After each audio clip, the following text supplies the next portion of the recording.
Hey guys, Dave Anderson here for Globe Trekker. You can find Globe Trekker at rvglobetrekker.com, where you will find the very best in engineering and DIY solutions for your overland expedition vehicle.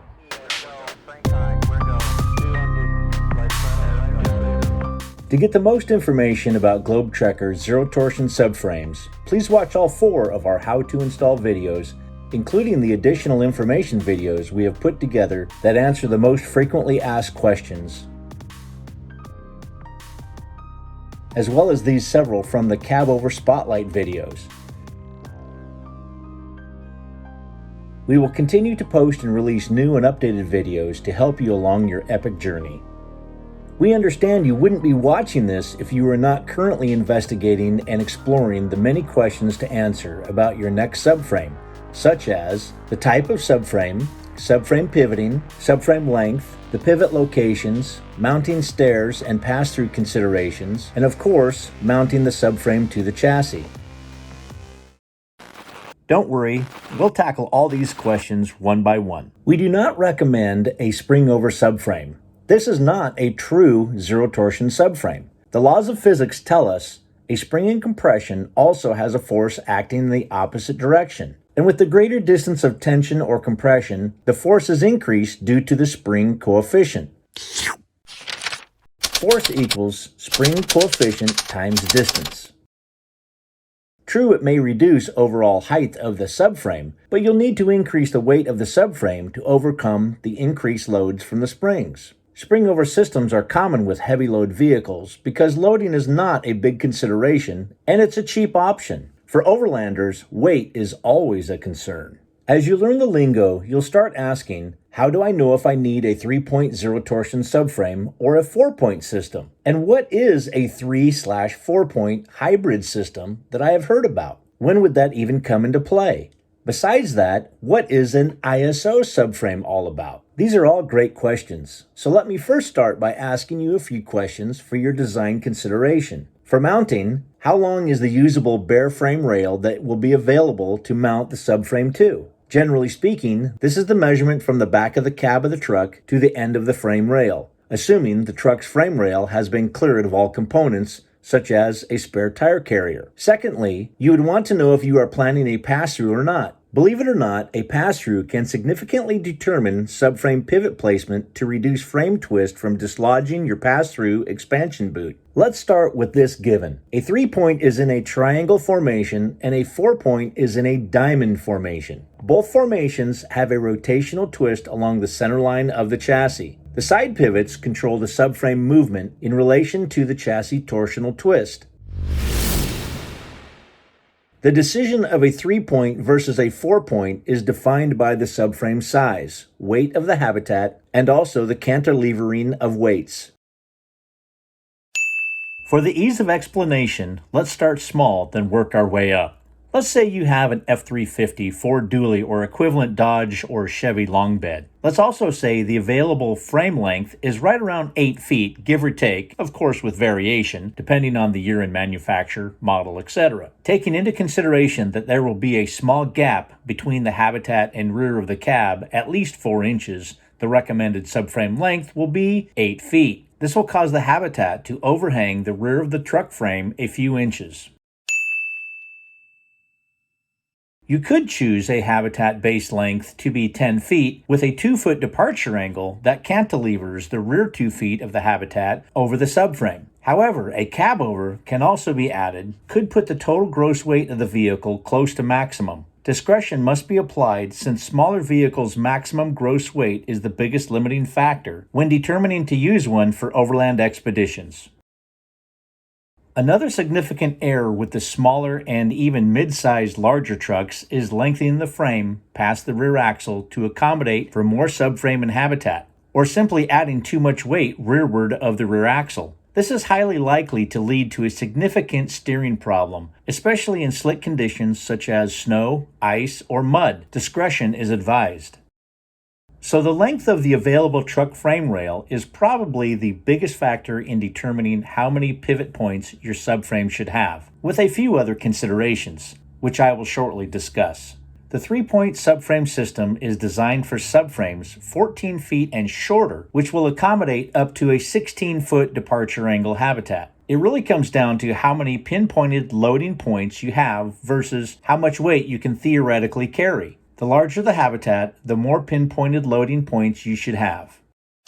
Considerations also come into play. For example, the 19-foot Pathfinder cabover has a 14-foot departure angle main body we call the base. That means the floor is 12 feet, and so is the subframe. This fits easily into the 14-foot maximum length for a 3-point. However, due to the cabover cantilevering a lot of weight over the front of the subframe, a 4-point subframe is used in this application. So, cantilevering weight also plays a factor. Now, let's talk about why a pass-through matters at all when trying to figure out what kind of subframe is appropriate for your build. If a pass-through is to be used, you will need to locate your side bracket pivots as far forward as possible. Why? Think about what a crossmember pivot does. It allows the chassis frame to twist under the subframe while keeping the subframe torsion-free. So, if the crossmember pivots were all that you had, the subframe would flop side to side with impunity. Wherever those side bracket pivots are mounted to that section of the truck frame, it will tell the subframe how to locate itself because that is where it laterally attaches and pivots to the truck frame. They are the link to the truck frame that push up and pull down depending on how the truck frame is twisting in reaction to uneven terrain.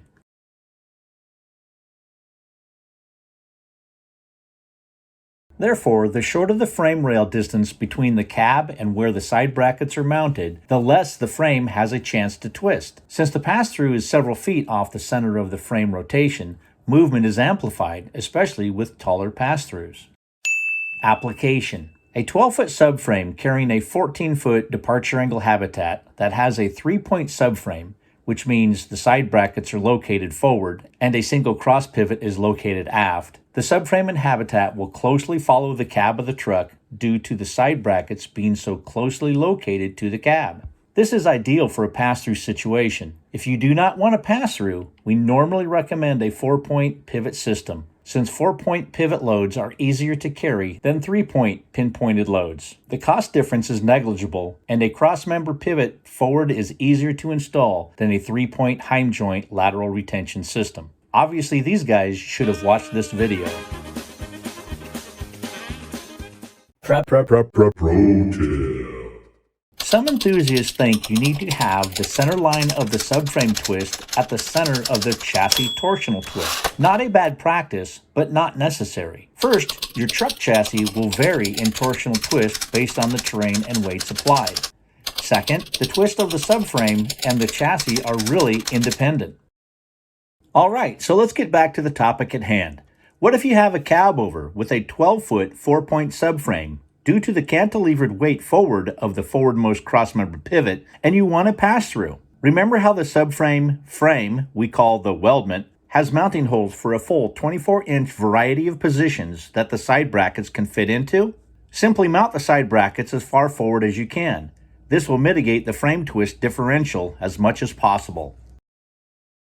Subframes built for extra long trucks, greater than 14 feet, are all 4-point subframes or more.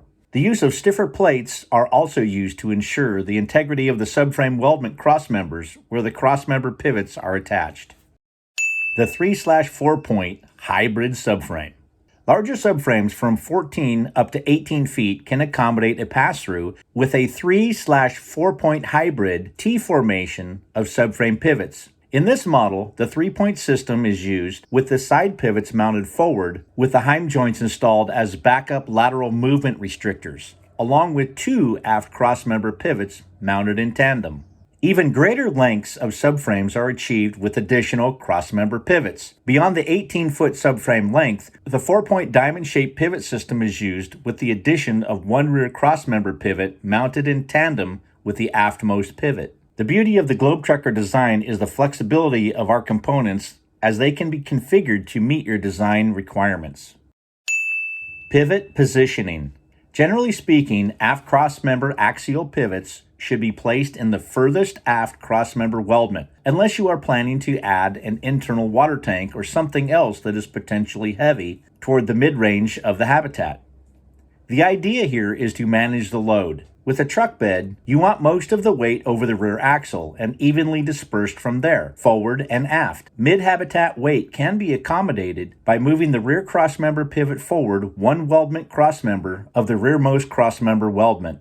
Departure angle habitats that already cantilever an additional 2 feet should not cantilever more than 48 inches from the rearmost crossmember pivot. The forward crossmember should also be placed as far forward as possible unless loading dictates otherwise. In cab-over models, the crossmember shall be placed in the furthest most weldment crossmember due to the cantilevered weight of the cab-over overhang.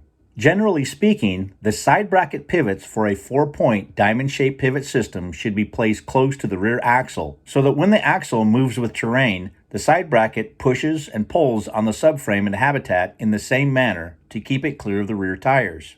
Vehicles with 4-point subframes and pass-throughs must opt for a middle ground between the rear axle and cab. Usually this means mounting the side brackets as far forward on the weldment as possible. The good news is our subframe weldments are designed for both 3-point and 4-point configurations in the same weldment, giving you ultimate flexibility. Side pivot and crossmember positioning with the access stairs. On our subframe weldment in the middle and front, pivot mounting has a 3-inch on-center spacing adjustability to adjust with clearing your chassis obstructions as well as providing access stair clearance. Pre-planning is key. Consider this. The position of your habitat door will dictate where your access stairs will be. Align the hinge of the door with the right side of the access stairs so you have more room on the handle side of the door when opening or closing the door for ingress or egress. The access stairs, in part, will dictate where your side bracket pivots will need to be located, or more accurately, where the side bracket pivots cannot be located. It is also necessary that the side bracket pivots be located fairly close to the access stairs so that frame twist does not compromise your access stairs by pinching them between truck parts and the habitat. Hanging storage bins. Sure, it can look cool and simple to have the storage bins connected to the bottom of the habitat and subframe. But as your subframe is dancing above the truck, you probably don't want all that weight affecting your center of gravity. And isn't the goal of the truck frame to carry the weight and loads? Having the bins hanging off the truck frame is more direct to controlling weights. Once again, it is your option, but we opted for functionality. Globetrekker's ISO subframe.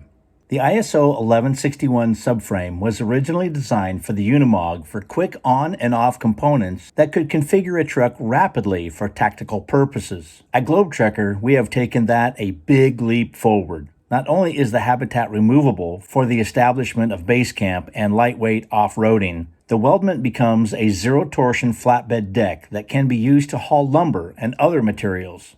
It turns your overland expedition truck into a daily driver or work truck. How is that for versatility? There is much to consider, and we understand this. We at Globetrekker are doing our best to help you shorten your learning curve. With our subframe components, not only can you have flexibility, but peace of mind knowing that your investment in an overland expedition camper is in good hands.